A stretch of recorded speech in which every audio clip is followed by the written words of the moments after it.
ಹೇಗೆ ಮಾಡೋದು ಅಂತೇಳಿ ಕೂಡ ರೆಸಿಪಿ ಆಲ್ರೆಡಿ ಶೇರ್ ಮಾಡಿದೆ ನೋಡಿ. ಸಖತ್ತಾಗಿದೆ. ಈ ಥರ ನಮಗೆ ತಿನ್ಬೋದು.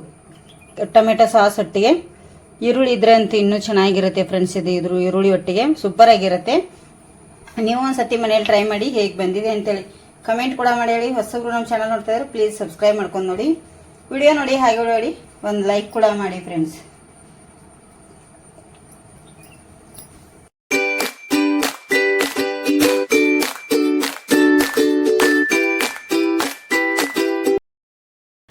Hi, welcome back to YouTube channel. ಹೇಗಿದ್ದೀರಾ? ಎಲ್ಲರೂ ಚೆನ್ನಾಗಿದ್ದೀರಾ ಫ್ರೆಂಡ್ಸ್? ನಾವು ಸಹ ಚೆನ್ನಾಗಿದ್ದೀವಿ ನೋಡಿ ಫ್ರೆಂಡ್ಸ್. ಈಗ ಆಲ್ಮೋಸ್ಟ್ ಎಲ್ಲ ಕೆಲಸ ಆಗಿದೆ. ಇನ್ನೇನಾದರೂ ಸ್ಟಾರ್ಟ್ ಮಾಡಬೇಕು. ಏನಪ್ಪ ಅಂತಂದರೆ ಯಜಮಾನ್ರನ್ನೇ ದಾರಿ ನೋಡ್ತಾ ಇದ್ದೀನಿ, ಬರ್ತಾರೆ ನಾನು ಅಂತೇಳಿ ಹಾಲು ಹೇಳಿದ್ದೀನಿ ಫ್ರೆಂಡ್ಸ. ಹಾಲು ತರ್ತಾ ಇಲ್ಲ ಅವರು.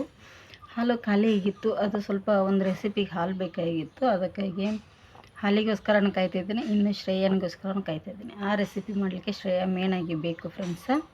ಯಾಕಂದರೆ ಅದು ನನಗೆ ಮಾಡಲಿಕ್ಕೆ ಅಷ್ಟೊಂದು ಇಂಟ್ರೆಸ್ಟ್ ಇಲ್ಲ. ಯಾಕಂದರೆ ಅದರದ್ದು ನನಗೆ ಅದು ಬೇಡ ಅನ್ನಿಸ್ತಾ ಇದೆ. ಆದರೆ ಶ್ರೇಯನಿಗೆ ಅದು ಮಾಡಲೇಬೇಕು ಅಂಥೇಳಿ ಹಠ ಮಾಡ್ತಾ ಇದ್ದಾಳೆ. ಬರ್ತಾಳೆ, ಏನು ಮಾಡ್ತಾಳೆ ಗೊತ್ತಿಲ್ಲ. ಇವತ್ತು ಕಾಲೇಜ್ ಬೇಗ ಬಿಟ್ಟರೆ ಬರ್ತೇನಮ್ಮ, ಇಲ್ಲ ಅಂದರೆ ಇಲ್ಲ ಅಂತ ಹೇಳಿದಾಳೆ. ನೋಡಬೇಕು ಫ್ರೆಂಡ್ಸ. ಇವತ್ತು ನಾನು ಉಪವಾಸ ಆಗಿರೋದ್ರಿಂದ ಏನು ತಿನ್ನೋದಿಲ್ಲ. ಅದಕ್ಕೆ ಈಗ ಚೂರು ನಾನಿಲ್ಲಿ ಶರ್ಬತ್ ಮಾಡ್ಕೊಂಡು ಇಟ್ಕೊಂಡಿದ್ದೇನೆ. ಚಾರ್ ಕಪ್ಪಲ್ಲೇ ಲಿಂಬೆಹಣ್ಣಿನ ಶರ್ಬತ್ ಮಾಡ್ಕೊಂಡಿದ್ದೇನೆ. ಸ್ವಲ್ಪ ಕುಡಿಬೇಕು ಅಂಥೇಳಿ. ಸ್ವಲ್ಪ ತಲೆನೂ ಕೂಡ ಬರ್ತಾಯಿತ್ತು. ಹಾಗಾಗಿ ಫ್ರೆಂಡ್ಸ, ಇನ್ನೊಂದಿನ ನನ್ನ ತುಂಬ ವ್ಯೂಸ್ ಡೌನ್ ಆಗಿದೆ. ಪ್ಲೀಸ್ ಸಪೋರ್ಟ್ ಮಾಡಿ ಎಲ್ಲರೂ. ಅದೊಂದೇ ಕೇಳ್ಕೊತಾ ಇದ್ದೀನಿ, ಕೈ ಮುಗಿದು ಕೇಳ್ಕೊತೇನೆ ಫ್ರೆಂಡ್ಸ. ಅದೊಂದು ಸಪೋರ್ಟ್ ಮಾಡಿ ಪ್ಲೀಸ. ಮತ್ತು ತುಂಬ ಜನ ವಿಡಿಯೋ ನೋಡ್ತೀರಿ, ಯಾರೋ ಲೈಕ್ಸಾಗಿ ಕೊಡ್ತಾಯಿಲ್ಲ. ಯಾಕೆ ಅಂತೇಳಿ ಗೊತ್ತಾಗ್ತಾ ಇಲ್ಲ. ಅದು ತುಂಬಾ ಬೇಜಾರಾಗ್ತಾಯಿದೆ. ಹಾಗಾಗಿ ಈಗ ಎಷ್ಟಾಗುತ್ತೋ ಅಷ್ಟನ್ನು ನಾನೀಗ ಮಾಡ್ತೇನೆ ಫ್ರೆಂಡ್ಸಿಗೆ. ರೆಡಿ ಮಾಡಿ ಇಟ್ಕೋತೇನೆ. ಶ್ರೇಯ ಬರುವಷ್ಟರಲ್ಲಿ ಬಂದರೆ ಕೂಡಲೇ ಮಾಡ್ತೇನೆ. ಆಕೆ ಬರ್ತಾಳೋ ಇಲ್ಲೋ ಗೊತ್ತಿಲ್ಲ. ಆಕೆ ಬಂದರೆ ಮಾಡ್ತೀನಿ, ಬರದೇ ಇದ್ದರೆ ಬೇರೆದು ನಾ ಮಾಡ್ತೀನಿ. ನನಗದು ಇಂಟ್ರೆಸ್ಟ್ ಇಲ್ಲ ಅಷ್ಟು. ಅವಳು ನಾನೇ ಮಾಡ್ತೀನಮ್ಮ ಬಿಡಮ್ಮ ಅಂತೇಳಿದಾಳೆ. ಆದರೆ ನನಗೆ ಹೇಗೆ ನಂದು ನಾನು ಬೇರೆ ಮಾಡ್ಕೋತೀನಿ ಫ್ರೆಂಡ್ಸ್. ಅವಳು ರೆಸಿಪಿನೇ ಮಾಡ್ತೀನಮ್ಮ ಒಂದು ಅಂತ ಹೇಳಿದಾಳೆ. ಯಾವುದಂತ ಹೇಳಿದಾಳೆ ಅದು ಬೇಡ ನನಗೀಗ. ನಾನು ಮಾಡ್ತೇನೆ ಫ್ರೆಂಡ್ಸ್ ಅಲ್ವಾ. ಈಗ ಸ್ವಲ್ಪ ಕಸ ಮಾತ್ರ ಗುಡಿಸೋದಿದೆ, ಕಸ ಗುಡಿಸ್ಕೊತೀನಿ ಮೊದಲಿಗೆ. ಹಾಗಾಗಿ ಕಸ ಗುಡಿಸ್ಕೊಂಡು ಮುಂದಿನ ಕೆಲಸ ಸ್ಟಾರ್ಟ್ ಮಾಡ್ತೀನಿ ಫ್ರೆಂಡ್ಸ್. ಬೆಳಗ್ಗೆ ಇಲ್ಲೇ ಕೂತು ಹೇಳಿದ್ದೆ ಏನು ಮಾಡ್ತೀನಿ ಏನು ಬಿಡ್ತೀನಿ ಅಂತೇಳಿ ಫ್ರೆಂಡ್ಸ್. ಇಷ್ಟೊತ್ತು ನೋಡಿದೆ ನೋಡಿ, ನಮ್ಮ ಕುತ್ತಿಗೆಯಲ್ಲೆಲ್ಲ ನೀರು ಬರ್ತಾಯಿದೆ. ಗ್ಯಾಸ್ ಮಂದಿ ನೆತ್ತರೆ ಏನಾಗುತ್ತೆ, ಸಿಕ್ಕಾಪಟ್ಟೆ ಹೀಟ್ ಆಗುತ್ತೆ ನನಗೆ. ಪ್ಲೀಸ್ ಯಾರಿಗಾದ್ರೂ ಗೊತ್ತಿದ್ರೆ ಹೀಟಿಂದ ಏನಾದರೂ ಆಯುರ್ವೇದಿಕ್ ಔಷಧಿ ಇದ್ದರೆ ಹೇಳಿ. ಸಿಕ್ಕಾಪಟ್ಟೆ ಹೀಟ್ ಇದ್ದೇನೆ ನಾನು. ಗ್ಯಾಸ್ ಮಂದಿ ನೆತ್ತರೆ ಅಂತ ಫುಲ್ಲು ಚಂಡಿ ಆಗ್ತೇನೆ. ನಾನು ಏನು ಮಾಡಿ ಬಂದೆ ಅಂದರೆ, ನಾನೀಗ ಸಮೋಸ ಮಾಡಿದ್ದೇನೆ. ಸಮೋಸ ಅಂತಲ್ಲ, ಇದು ಕರ್ಚಿಕಾಯಿ, ಖಾರದ ಕರ್ಚಿಕಾಯಿ ಮಾಡಿದ್ದೇನೆ ತಿನ್ನಲಿಕ್ಕೆ ಅಂಥೇಳಿ. ಅದನ್ನೇ ಈಗ ರೆಸಿಪಿ ಹಾಕ್ತೇನೆ ನಿಮ್ಮೊಟ್ಟಿಗೆ. ನಾನು ಖಾರದ ಕರ್ಚಿಕಾಯಿ ರೆಸಿಪಿ ಬರುತ್ತೆ ಈಗ. ಶ್ರೇಯ ಬರಲಿಲ್ಲ, ಆಕೆ ನಾ ಮಾಡಿಕೊಂಡೆ ಫ್ರೆಂಡ್ಸ. ಹಾಗಾಗಿ ಈಗೊಂದು ಸತಿ ನಾನು ಖಾರದ ರೆಸಿಪಿ, ಕರ್ಚಿಕಾಯಿ ರೆಸಿಪಿ ಹೌದು ಮಾಡಿದ್ದೆ. ಅದು ಏನಾಗಿತ್ತು ಗೊತ್ತಾ ಫ್ರೆಂಡ್ಸ, ನಂದು 2 ಚಾನಲ್ ಇರೋದ್ರಿಂದ ತುಂಬ ಕನ್ಫ್ಯೂಸ್ ಆಗ್ತಾಯಿದೆ. 2 ಚಾನಲ್ ಒಂದೇ ಮೊಬೈಲಲ್ಲಿ ಇರೋದ್ರಿಂದ 2 ಚಾನಲಿಗೆ ಆ್ಯಡ್ ಮಾಡಿದ್ದೀನೇನೋ ಅನ್ನಿಸ್ಬಿಡುತ್ತೆ. ಡಿಲೀಟ್ ಮಾಡಿಬಿಡ್ತೇನೆ. ಡಿಲೀಟ್ ಮಾಡಿದರೆ ಅಲ್ಲಿ ಇನ್ನೊಂದು ಕಡೆ ಸಿಗುತ್ತೆ ಡಿಲೀಟ್ ಆದದ್ದು. ಅಲ್ಲಿ ಏನು ಮಾಡಿದ್ದೇವೆ, ಡೈರೆಕ್ಟ್ ಇಲ್ಲಿ ಡಿಲೀಟ್ ಆಗೋಂಗೆ ನನ್ನ ಮಗ ಮಾಡಿಬಿಟ್ಟಿದ್ದಾನೆ. ಒಂದು ಸತಿ ನಾನು ಡಿಲೀಟ್ ಮಾಡಿಬಿಟ್ರೆ ಡೈರೆಕ್ಟ್ ಡಿಲೀಟ್ ಆಗುತ್ತೆ. ಅದು ಪ್ರಾಬ್ಲಮ್ ಆಗಿಬಿಟ್ಟಿದೆ ಈಗ. ಅದಕ್ಕಾಗಿ ಏನು ಮಾಡೋದಕ್ಕೂ ಬರ್ತಾಯಿಲ್ಲ. ಮತ್ತು ವಾಪಸ್ ಇವತ್ತೇನಂದರೆ ಯಜಮಾನ್ರು ಏನು ಹೇಳಿದರು, ಸ್ವಲ್ಪ ಏನಾದರೂ ಚಪಾತಿ ಪಲ್ಯ ಮಾಡಂದರು. ನಾನಂದೆ ಮತ್ತು ಆಯಿತು ಅಂತಂದೆ. ಅವಾಗ ಶ್ರೇಯ ಹೇಳಿದ್ಲು, ಇಲ್ಲಮ್ಮ ನೀನು ಖಾರದ ಕರ್ಚಿಕಾಯಿ ಮಾಡ್ಕೊಂಡು ನಿನಗೆ ಬೇಕಾದರೆ ಕಾಲ್ ಮಾಡಿದ್ಲು ಅವಳು ಶಾಲೆಯಿಂದ. ಸರ್ ಫೋನ್ ತೊಗೊಂಡು ಸ್ವಲ್ಪ ಲೇಟ್ ಆಗುತ್ತೆ ನಾನು ಬರೋವಾಗ, ನೀನು ಏನಾದರೂ ಬೇಕಾದ್ರೂ ಮಾಡ್ಕೊ ರೆಸಿಪಿ, ನಾನು ಬಂದು ನಾ ಮಾಡ್ತೀನಮ್ಮ, ಇವತ್ತು ಲೇಟ್ ಆದರೆ ನಾಳೆ ಬಂದು ಮಾಡ್ತೀನಿ ಅಂದ್ಲು.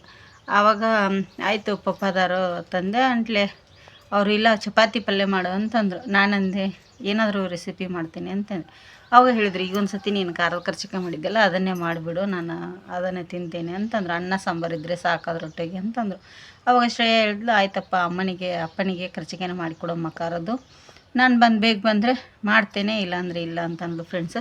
ಈಗ ಟೈಮು ಮಧ್ಯಾಹ್ನ 1 ಗಂಟೆ ಆಗಿದೆ. ಬಿಸಿಲು ನೋಡಿ, ಬಟ್ಟೆ ತೊಳೆದಿದ್ದೀನಿ. ಸಿಕ್ಕಾಪಟ್ಟೆ ಬಿಸಿಲಿದೆ, ಕಣ್ಣು ಕುಗ್ತಾ ಇದೆ ಹೊರಗಡೆ ಬಂದರೆ. ಅದಕ್ಕಾಗಿ ಈಗ ನಾನು ಖಾರದ ಕರ್ಚಿಕಾಯಿ ಮಾಡಿದ್ದೀನಿ. ಯಜಮಾನ್ರು ಕೂಡ ಬಂದಿದ್ದಾರೆ, ಸ್ವಲ್ಪ ರೆಸ್ಟ್ ಮಾಡ್ತೇನೆ ಅಂತೇಳಿ ರೂಮಲ್ಲಿ ಮಲಗಿದ್ದಾರೆ. ನಾನೀಗ ಅವರಿಗೆ ಊಟ ಕೊಡ್ತೇನೆ. ಹಾಗೆ ಅನ್ನ ಕೂಡ ಮಾಡಿದ್ದೆ. ಸ್ವಲ್ಪ ಬೇಳೆ ಸಾರು ಮಾಡಿದ್ದೇನೆ, ತೊಗರಿಬೇಳೆ ಸಾಂಬಾರು ಸ್ವಲ್ಪ ತರಕಾರಿ ಹಾಕಿ ಅದಕ್ಕೆ ತೊಗರಿಬೇಳೆಗೆಲ್ಲ ತರಕಾರಿ ಹಾಕಿ ಸಾಂಬಾರನ್ನು ಮಾಡಿದ್ದೀನಿ ಫ್ರೆಂಡ್ಸ. ಅನ್ನ ಸಾಂಬಾರು ಮತ್ತು ಖಾರದ ಕರ್ಜಿಕಾಯಿ ಇಷ್ಟನ್ನು ಮಾಡಿದ್ದೇನೆ. ನಾನೀಗ ಎಲ್ಲವನ್ನು ವಿಡಿಯೋ ತೋರಿಸೋದಿಲ್ಲ, ಯಾಕಂದರೆ ತುಂಬ ಲೆಂತಿ ಆಗ್ತದೆ ಅಂತಾರೆ, ಯಾರೂ ನೋಡೋದಿಲ್ಲ, ಯಾಕಂದರೆ ಸ್ಕಿಪ್ ನೋಡಿಬಿಡ್ತೀರಲ್ಲ, ಅದು ಲೆಂತಿ ಆದರೆ ಅಂಥೇಳಿ ನಾನೀಗ ಏನು ಒಂದು ರೆಸಿಪಿನೂ ಶೇರ್ ಮಾಡ್ಕೊತೇನೆ. ಸ್ವಲ್ಪ ನಾನು ಏನು ಮನೇಲಿ ಆಗುತ್ತೋ ಸ್ವಲ್ಪ ಅದನ್ನು ಶೇರ್ ಮಾಡ್ಕೊತೇನೆ ಫ್ರೆಂಡ್ಸ. ಈಗ ನಿಮ್ಮೊಟ್ಟಿಗೆ ನಾನು ಖಾರದ ಕರ್ಜಿಕಾಯಿನ ಶೇರ್ ಮಾಡ್ಕೊತೇನೆ. ಅದು ಮಾಡುವಾಗ ವಿಡಿಯೋ ಮಾಡ್ಲಿಕ್ಕೆ ಆಗ್ಲಿಕ್ಕೆ, ಯಾಕಂದ್ರೆ ಕೈಯೆಲ್ಲ ಎಣ್ಣೆ ಆಗಿತ್ತು ನನಗೆ.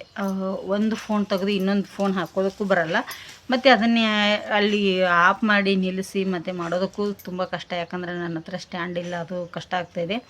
ಅದಕ್ಕಾಗಿ ಸ್ಟ್ಯಾಂಡು ರಿಪೇರಿ ಮಾಡಿಸ್ತೇನೆ ಮತ್ತು ಹಾಳಾಗ್ತದೆ, ರಿಪೇರಿ ಮಾಡಿಸ್ತೇನೆ ಮತ್ತು ಹಾಳಾಗ್ತದೆ, ಈ ಥರ ಆಗೋದ್ರಿಂದ ಕಷ್ಟ ಆಗ್ತಾಯಿದೆ. ಅದಕ್ಕಾಗಿ ಡೈರೆಕ್ಟು ರೆಸಿಪಿನೇ ತೋರಿಸ್ಬಿಡ್ತೀನಿ ಫ್ರೆಂಡ್ಸ. ಈಗ ಖಾರದ ಕರ್ಜಿಕಾಯಿ ರೆಸಿಪಿ ಬರುತ್ತೆ. ಈಗ ಮಧ್ಯಾಹ್ನ 1 ಗಂಟೆ ಆಗಿದೆ, ಊಟಕ್ಕೆ ಕೊಡ್ತೇನೆ. ಊಟಕ್ಕೆ ಕೊಟ್ಟ ಮೇಲೆ ಸ್ವಲ್ಪ ಪೇಟೆಗೆ ಹೋಗ್ಬಿಟ್ಟಿದೆ, ನನ್ನ ಕೆಲಸ ಇದೆ, ಅದನ್ನು ಮುಗಿಸ್ಕೊತೇನೆ. ಪೇಟೆಗೆ ಹೋದಲ್ಲಿ ವಿಡಿಯೋ ಮಾಡ್ಲಿಕ್ಕೆ ನಂಗಂತೂ ಆಗಲ್ಲ. ಇಲ್ಲಿಗೆ ಇವತ್ತಿನ ವಿಡಿಯೋ ಏನು ಮಾಡ್ತಾಯಿದ್ದೀನಿ. ವಿಡಿಯೋ ಇಷ್ಟ ಆದರೆ ಒಂದು ಲೈಕ್ ಮಾಡಿ, ಶೇರ್ ಮಾಡಿ, ಕಮೆಂಟ್ ಕೂಡ ಮಾಡಿ. ಹೊಸಬ್ರು ನಮ್ಮ ಚಾನಲ್ ನೋಡ್ತಾಯಿರೋ ಪ್ಲೀಸ್ ಸಬ್ಸ್ಕ್ರೈಬ್ ಮಾಡ್ಕೊಂಡು ನೋಡಿ. ಅದೇ ಸ್ಪೆಷಲ್ ತಿಂಡಿ ಮಾಡಲಿಕ್ಕೆ ಇಲ್ಲಿ ಒಂದು ಗ್ಯಾಸ್ ಮೇಲೆ ಬಾಣಲಿ ಇಟ್ಟಿದ್ದೇನೆ. ಅದಕ್ಕೆ ಸ್ವಲ್ಪ ಎಣ್ಣೆ ಕೂಡ ಇದಕ್ಕೆ ಜಾಸ್ತಿ ಬೇಕು, 2 ರಿಂದ 3 ಟೇಬಲ್ ಸ್ಪೂನ್ ಅಷ್ಟು ಎಣ್ಣೆ ಕೂಡ ಬೇಕು ಇದಕ್ಕೆ. ನೋಡಿ ಇಲ್ಲಿ 3 ಟೇಬಲ್ ಸ್ಪೂನ್ ಅಷ್ಟು ಎಣ್ಣೆ ಕೂಡ ಹಾಕಿದ್ದೇನೆ. ನೋಡಿ ಎಣ್ಣೆ ಕಾಯುವಾಗ ಸ್ವಲ್ಪ 1/4 ಟೀ ಸ್ಪೂನ್ ಅಷ್ಟು ಓಂ ಕಾಳನ್ನು ನಾನು ಇಲ್ಲಿ ಸೇರಿಸ್ಕೊತಾ ಇದ್ದೀನಿ. ಮತ್ತೆ ಅದಕ್ಕೆ ಸ್ವಲ್ಪ ಅಂದರೆ ಸ್ವಲ್ಪ ಜೀರಿಗೆ ಕೂಡ ಸೇರಿಸ್ತಾ ಇದ್ದೀನಿ, 1/4 ಟೀ ಸ್ಪೂನ್ ಅಷ್ಟು ಜೀರಿಗೆ. ಎಣ್ಣೆಯಲ್ಲಿ ಫ್ರೈ ಆಗುವಾಗ ಇಲ್ಲಿ ಕರಿಬೇವು ಸೊಪ್ಪನ್ನು ಕೂಡ ಸೇರಿಸ್ತಾ ಇದ್ದೀನಿ, ಸಣ್ಣದಾಗಿ ಕಟ್ ಮಾಡಿಟ್ಟಿರೋಂಥದ್ದು. ಮತ್ತು 1 ಈರುಳ್ಳಿ ಸಣ್ಣದಾಗಿ ಕಟ್ ಮಾಡಿಟ್ಟಿರೋಂಥದ್ದು.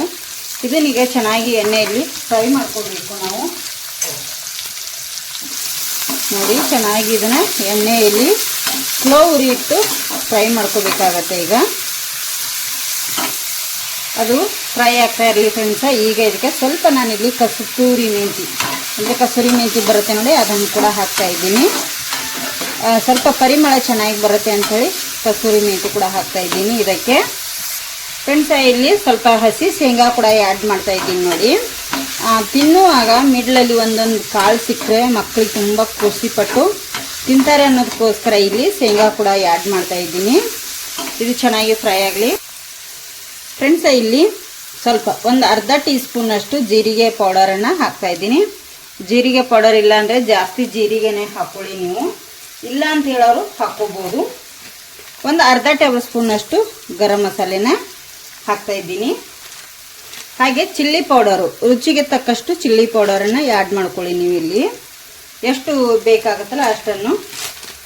ಸ್ವಲ್ಪ ಇಲ್ಲಿ ಒಂದು ಅರ್ಧ ಟೀ ಸ್ಪೂನ್ ಅಷ್ಟು ಕೊತ್ತಂಬರಿ ಬೀಜದ ಪೌಡರನ್ನು ಹಾಕ್ತಾ ಇದ್ದೀನಿ. ಇದನ್ನೀಗ ಚೆನ್ನಾಗಿ ನಾವು ಮಿಕ್ಸ್ ಮಾಡ್ಕೋಬೇಕಾಗತ್ತೆ. ಗ್ಯಾಸನ್ನು ಸ್ಲೋ ಉರಿ ಇಟ್ಕೊಂಡು ಮಿಕ್ಸ್ ಮಾಡ್ಕೊಳ್ಳಿ. ನೋಡಿ ಈ ಥರ ಈಗ ಮಿಕ್ಸ್ ಮಾಡಿದ್ದೀನಿ. ಇದಕ್ಕೆ ಈಗ ಸ್ವಲ್ಪ ನಾನು ಶುಂಠಿ ಬೆಳ್ಳುಳ್ಳಿ ಪೇಸ್ಟನ್ನು ಕೂಡ ಹಾಕ್ತಾ ಇದ್ದೀನಿ. 1 ಟೇಬಲ್ ಸ್ಪೂನ್ಗಿಂತ ಕಮ್ಮಿನೇ ಹಾಕಿದ್ದೇನೆ. ಶುಂಠಿ ಬೆಳ್ಳುಳ್ಳಿ ಪೇಸ್ಟ್ ಯಾಕಪ್ಪ ಲೇಟ್ ಮಾಡಿ ಹಾಕಿದೆ ಅಂದರೆ ಸ್ವಲ್ಪ ಎಣ್ಣೆಯಲ್ಲಿ ಇದು ಆಗುತ್ತೆ ಅದು, ಅದಕ್ಕಾಗಿ ಸ್ವಲ್ಪ ಲೇಟ್ ಮಾಡಿ ಹಾಕಿದೆ. ಈಗ ಅದನ್ನು ಫ್ರೈ ಮಾಡ್ತೀನಿ ನೋಡಿ. ನೋಡಿ ಈ ಥರ ಈಗ ಚೆನ್ನಾಗಿ ಇದನ್ನು ಮಿಕ್ಸ್ ಮಾಡ್ಕೋಬೇಕು ನಾವು. ನೋಡಿ ಫ್ರೆಂಡ್ಸ, ಈ ಟೈಮಲ್ಲಿ ಇದಕ್ಕೆ ಒಂದು ಸ್ವಲ್ಪ ಅರಿಶಿನ ಹುಡಿ ಕೂಡ ಹಾಕ್ತಾ ಇದ್ದೀನಿ, ಅದನ್ನು ಕೂಡ ಮಿಕ್ಸ್ ಮಾಡ್ಕೊತೀನಿ. ಗ್ಯಾಸನ್ನು ಸ್ಲೋ ಇಟ್ಕೊಳ್ಳಿ, ಹೈ ಫ್ಲೇಮಲ್ಲಿ ಇಡಬೇಡಿ. ಹೈ ಫ್ಲೇಮಲ್ಲಿ ಇಟ್ಟರೆ ಕೆರಟು ಹೋಗಿಬಿಡುತ್ತೆ. ಈಗ ಇದಕ್ಕೆ ರುಚಿಗೆ ತಕ್ಕಷ್ಟು ಉಪ್ಪನ್ನು ಕೂಡ ಆ್ಯಡ್ ಮಾಡ್ತಾ ಇದ್ದೀನಿ. ಎಷ್ಟು ಬೇಕು ನೋಡಿ ಅಷ್ಟನ್ನು ನಾನಿಲ್ಲಿ ಹಾಕಿದ್ದೀನಿ. ಈಗ ಇದನ್ನು ಕೂಡ ಚೆನ್ನಾಗಿ ಮಿಕ್ಸ್ ಮಾಡ್ಕೊತೀನಿ. ನೋಡಿ ಎಲ್ಲ ರೀತಿ ಒಂದು ಥರ ನಾವಿಲ್ಲಿ ಮಿಕ್ಸ್ ಮಾಡ್ಕೋಬೇಕು. ಇದಕ್ಕೆ ಈಗ ನಾವು ಬೇಯಿಸಿ ಪುಡಿ ಮಾಡಿಟ್ಟಿರುವಂಥ ಆಲೂಗಡ್ಡೆ 1-2 ಇದಕ್ಕೆ ಹಾಕೊಂಡು ಮಿಕ್ಸ್ ಮಾಡ್ಕೊತೀನಿ. ಈಗೆಲ್ಲ ಚೆನ್ನಾಗಿ ಇದನ್ನೆಲ್ಲವನ್ನು ನಾವೀಗ ಈ ಥರ ಎಲ್ಲ ಹೊಂದ್ಕೊಳ್ಳೋ ರೀತಿ ಮಿಕ್ಸ್ ಮಾಡ್ಕೊಳ್ಳಿ ಚೆನ್ನಾಗಿ ಫ್ರೆಂಡ್ಸ. ಇದೆಲ್ಲ ಮಿಕ್ಸ್ ಆದಮೇಲೆ ಈಗ ಇದಕ್ಕೆ ಲಾಸ್ಟಲ್ಲಿ ನಾನು ಕೊತ್ತಂಬರಿ ಸೊಪ್ಪನ್ನು ಕೂಡ ಹಾಕ್ತಾ ಇದ್ದೀನಿ. ಕೊತ್ತಂಬರಿ ಸೊಪ್ಪು ಜಾಸ್ತಿ ಇದ್ದರೆ ಹಾಕ್ಕೋಬೋದು, ಚೆನ್ನಾಗಿರುತ್ತೆ ಅದು ಕೂಡ. ಮತ್ತು ಫ್ರೆಂಡ್ಸ ಇದಕ್ಕೆ ಇನ್ನು ನೋಡಿ ಎಂಡಲ್ಲಿ ಸ್ವಲ್ಪ ಇದಕ್ಕೆ ಲಿಂಬೆ ರಸ ಕೂಡ ಹಾಕ್ತಾ ಇದ್ದೀನಿ ನೋಡಿ. ಅಂದರೆ 1 ಲಿಂಬೆಕಾಯಲ್ಲಿ ಒಂದು ಅರ್ಧ ಹೋಳಿದ್ರೆ ಸಾಕು ನಮಗೆ, ಜಾಸ್ತಿ ಏನು ಬೇಡ. ಮತ್ತು ಹುಳಿ ಚಾನ್ಸ್ ತುಂಬ ಕೊಡುತ್ತೆ. ಈಗ ಇದನ್ನು ಎಲ್ಲವನ್ನು ನಾವು ಚೆನ್ನಾಗಿ ಮಿಕ್ಸ್ ಮಾಡ್ಕೊಂಡ್ಬಿಡಿ. ಲಿಂಬೆ ರಸ ಮತ್ತು ಕೊತ್ತಂಬರಿ ಸೊಪ್ಪು ನೋಡಿ ಈಗ ಕರೆಕ್ಟಾಗಿ ಮಿಕ್ಸ್ ಮಾಡಿದ್ದೀನಿ. ಇದನ್ನೀಗ ಆರಲಿಕ್ಕೆ ಬಿಟ್ಬಿಡ್ತೇನೆ. ನಮಗೆ ಕೈಯಲ್ಲಿ ಹಿಡಿದು ಇದನ್ನು ಮಾಡುವಷ್ಟು ನಮಗೆ ಆರಬೇಕು ಇದು ಚೆನ್ನಾಗಿ.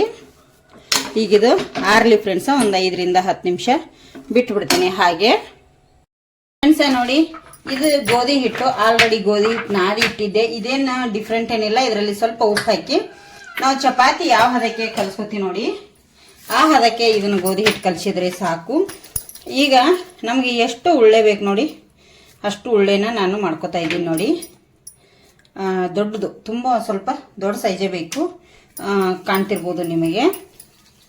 ಇದರಲ್ಲಿ ಮಿನಿಮಮ್ ಏನೂ ಇಲ್ಲ ಅಂದರು ಫ್ರೆಂಡ್ಸ 2 ಸಣ್ಣ ಚಪಾತಿ ಹಾಕೋ ಅಷ್ಟು ದೊಡ್ಡದು ಉಳ್ಳೆ ನಾನು ಇಲ್ಲಿ ತಗೊಂಡಿದ್ದೇನೆ. ಈಗ ಇದಕ್ಕೆ ಏನು ಮಾಡ್ತೀನಿಪ್ಪ ಅಂತಂದರೆ, ಸ್ವಲ್ಪ ಈ ಥರ ಗೋಧಿ ಹಿಟ್ಟಲ್ಲಿ ಅದ್ದಿಬಿಟ್ಟು ಇದನ್ನು ಲಟ್ಟಿಸ್ಕೋತೇನೆ. ನಾನೀಗ ಚಪಾತಿ ಹೇಗೆ ಲಟ್ಟಿಸ್ತೀವೋ ಅದೇ ಥರ ಲಟ್ಟಿಸ್ಬೇಕು. ತೆಳ್ಳಗಂಗಿ ನೋಡಿ, ಈ ಥರ ಇದನ್ನು ಲಟ್ಟಿಸ್ತೇನೆ. ನಿಮಗೆ ಇದಿಲ್ಲ ಅಂದರೆ ನಾವು ಗ್ಯಾಸ್ ಕಟ್ಟಿ ಮೇಲೆ ಕೂಡ ಲಟ್ಟಿಸ್ಕೋಬೋದು. ಬೇಡ ಅನಿಸಿದರೆ ಗ್ಯಾಸ್ ಕಟ್ಟಿ ಮೇಲೆ ಕೂಡ ಲಟ್ಟಿಸ್ಕೋಬೋದು ಫ್ರೆಂಡ್ಸ, ಚೆನ್ನಾಗಿರುತ್ತೆ. ಫ್ರೆಂಡ್ಸ ನೋಡಿ, ಇಲ್ಲಿ ಈ ಥರ ನಾನು ಗ್ಯಾಸ್ ಕಟ್ಟಿ ಮೇಲೇ ಲಟ್ಟಿಸಿದ್ದೇನೆ. ನಿಮಗೆ ಸ್ಕ್ವೇರ್ ಬೇಕಂದರೆ ಈ ಥರದ್ದು ಎಡ್ಜಸ್ಟ್ ಎಲ್ಲ ತಕ್ಕೋಬೋದು, ಅಂದರೆ ಸೇಪ ಚೆನ್ನಾಗಿ ಬರುತ್ತೆ ಅಂತ ಹೇಳಿ ಅಷ್ಟೇ ಫ್ರೆಂಡ್ಸ. ನೋಡಿ, ನಾನು ಎಲ್ಲ ಕಡೆದು ತೆಗಿತಾ ಇದ್ದೀನಿ, 4 ಕಡೆದು. ನೋಡಿ, ಸ್ಕ್ವೇರ್ ಆಗಿ ಚೆನ್ನಾಗಿ ಕಾಣ್ತಾ ಇದೆಯಲ್ಲ ಫ್ರೆಂಡ್ಸ. ಇದ್ರ ಒಳಗಡೆ ನಾನು ಏನು ಮಾಡ್ತೀನಿ, ಈಗ 2 ಭಾಗಗಳನ್ನಾಗಿ ಮಾಡ್ಕೊತೀನಿ. ಇಲ್ಲಿ 2 ಭಾಗ ಮಾಡಿದರೆ ಇಲ್ಲಿ ಕೂಡ ನಾನು 2 ಭಾಗನೇ ಮಾಡ್ಕೊತೀನಿ. 4 ಪೀಸ್ ಐತಲ್ಲ ಇದು. ಇದ್ರ ಒಳಗಡೆನೆ ನಾನು ಮಾಡಿಟ್ಟಿರೋಂಥದ್ದು ಸ್ಟಫಿಂಗನ್ನು ಹಾಕ್ತೀನಿ. ಸ್ವಲ್ಪ ಸ್ವಲ್ಪ ನಮಗೆ ಇದರಲ್ಲಿ ಎಷ್ಟು ಹಿಡಿಯುತ್ತೆ ನೋಡಿ ಅಷ್ಟನ್ನು, ಜಾಸ್ತಿ ಏನು ಬೇಡ. ನೋಡಿ, ಈ ಥರ ಕಾಣಿಸುತ್ತಾ ನಿಮಗೆ ಚೆನ್ನಾಗಿ? ನೋಡಿ, ಈ ಥರ ಹಾಕಿ ಇದನ್ನೀಗ ನಾವು ಫೋಲ್ಡ್ ಮಾಡ್ಕೋಬೇಕು. ನೋಡಿ, ಈ ಥರ ಈಗ ಚೆನ್ನಾಗಿ ಫೋಲ್ಡ್ ಮಾಡಬೇಕು ಫ್ರೆಂಡ್ಸ. ಇದು ನೋಡಿ, ಈ ಥರ ನೀವು ಇಲ್ಲಿ ಎಣ್ಣೆ ಆದರೂ ಹಚ್ಕೋಬೋದು, ಇಲ್ಲ ಅಂದರೆ ಇದನ್ನಾದರೂ ಹಚ್ಕೋಬೋದು ಫ್ರೆಂಡ್ಸ್. ಸಖತ್ತಾಗಿ ಚೆನ್ನಾಗಿ ಕಾಣುತ್ತೆ. ಇಲ್ಲಿ ಗೋಧಿ ಹಿಟ್ಟು ಸ್ವಲ್ಪ ತುಪ್ಪ ಎಲ್ಲ ಹಾಕಿ ಕಲಿಸಿ ನಾವು ಹಚ್ಕೋಬೋದು, ಇಲ್ಲ ಅಂದರೆ ಸ್ವಲ್ಪ ನೀರು ಹಚ್ಚಿ ಹಚ್ಕೋಬೋದು. ಇದು ಮಾತ್ರ ಎಣ್ಣೆಯಲ್ಲಿ ಫ್ರೈ ಆಗುವಾಗ ಬಿಡಬಾರ್ದು. ಈಗ ಇದೇ ಥರ ಮಾಡಿಡ್ತೇನೆ ಫ್ರೆಂಡ್ಸ. ನೋಡಿ, ಇಲ್ಲಿ ಈ ಥರ ನಾನೀಗ ಇದೆಲ್ಲ ರೆಡಿ ಮಾಡಿದ್ದೇನೆ. ಒಂಥರ ಖಾರ ಕರ್ಚಿಕಾಯಿನ ಅಂತ ಹೇಳ್ಬೋದು, ತುಂಬ ಚೆನ್ನಾಗಿರುತ್ತೆ ಇದು.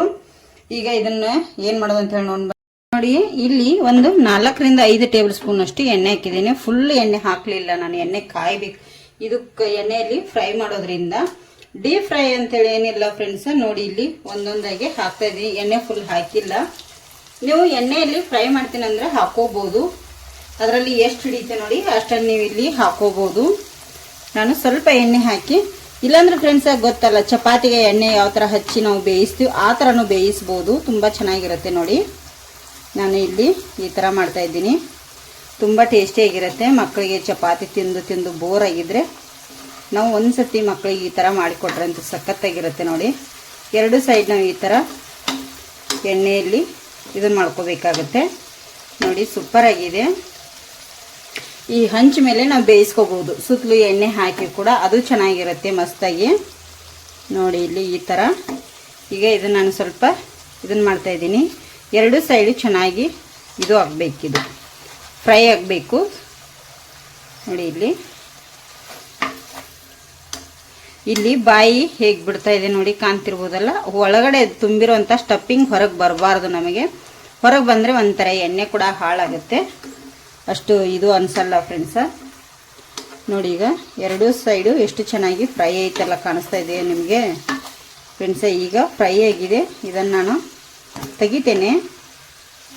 ಈ ಸೈಡ್ ನೋಡಿ ಎಷ್ಟು ಚೆನ್ನಾಗಿ, ಇದೊಂಥರ ಮಿನಿ ಸಮೋಸ ಥರ ಸೂಪರ್ ಆಗಿರುತ್ತೆ, ತುಂಬ ಚೆನ್ನಾಗಿರುತ್ತೆ ಮಸ್ತಾಗಿ. ನಾನು ಇದೇ ಥರ ಈಗ ಎಲ್ಲವನ್ನು ಫ್ರೈ ಮಾಡ್ಕೊತೇನೆ. ನೋಡಿ, ತಗೊಂಡ್ಬಿಡ್ತೇನೆ. ಈಗ ಒಂದೊಂದಾಗಿ ಕಾಣ್ತಿರ್ಬೋದು, ಸಖತ್ತಾಗಿದೆ. ಒಳಗಡೆ ಆಲೂಗಡ್ಡೆ ಸ್ಟಫಿಂಗ್ ಇರೋದ್ರಿಂದ ಖಾರ ಖಾರವಾಗಿ ಸಾಯಂಕಾಲ ಟೀ ಕಾಫಿ ಒಟ್ಟಿಗೆ ಸೂಪರ್ ಆಗಿರುತ್ತೆ, ತುಂಬ ಚೆನ್ನಾಗಿರುತ್ತೆ. ನೀವು ಒಂದ್ಸತಿ ಮನೆಯಲ್ಲಿ ಟ್ರೈ ಮಾಡಿ, ಹೇಗೆ ಬಂದಿದೆ ಅಂತೇಳಿ ಕಮೆಂಟ್ ಕೂಡ ಮಾಡಿ. ನೋಡಿ, ಈ ಥರ ಬಂದಿದೆ ನಮ್ಮದು ಖಾರ ಕರ್ಚಿಕಾಯಿನ ಅಂತ ಹೇಳ್ಬೋದು. ಇದು ಒಂಥರ ಖಾರ ಕರ್ಚಿಕಾಯಿ, ತುಂಬ ಚೆನ್ನಾಗಿದೆ. ಹೇಗೆ ಮಾಡೋದು ಅಂತೇಳಿ ಕೂಡ ರೆಸಿಪಿ ಆಲ್ರೆಡಿ ಶೇರ್ ಮಾಡಿದೆ ನೋಡಿ, ಸಖತ್ತಾಗಿದೆ. ಈ ಥರ ನಮಗೆ ತಿನ್ಬೋದು. ಟೊಮೆಟೊ ಸಾಸ್ ಒಟ್ಟಿಗೆ ಈರುಳ್ಳಿ ಇದ್ರೆ ಅಂತೂ ಇನ್ನೂ ಚೆನ್ನಾಗಿರುತ್ತೆ ಫ್ರೆಂಡ್ಸ್. ಇದು ಈರುಳ್ಳಿ ಒಟ್ಟಿಗೆ ಸೂಪರ್ ಆಗಿರುತ್ತೆ. ನೀವು ಒಂದ್ಸತಿ ಮನೇಲಿ ಟ್ರೈ ಮಾಡಿ ಹೇಗೆ ಬಂದಿದೆ ಅಂತೇಳಿ ಕಮೆಂಟ್ ಕೂಡ ಮಾಡಿ ಹೇಳಿ. ಹೊಸಬ್ರು ನಮ್ಮ ಚಾನಲ್ ನೋಡ್ತಾ ಇದ್ರೆ ಪ್ಲೀಸ್ ಸಬ್ಸ್ಕ್ರೈಬ್ ಮಾಡ್ಕೊಂಡು ನೋಡಿ, ವಿಡಿಯೋ ನೋಡಿ, ಹಾಗೆ ನೋಡಿ, ಒಂದು ಲೈಕ್ ಕೂಡ ಮಾಡಿ ಫ್ರೆಂಡ್ಸ್.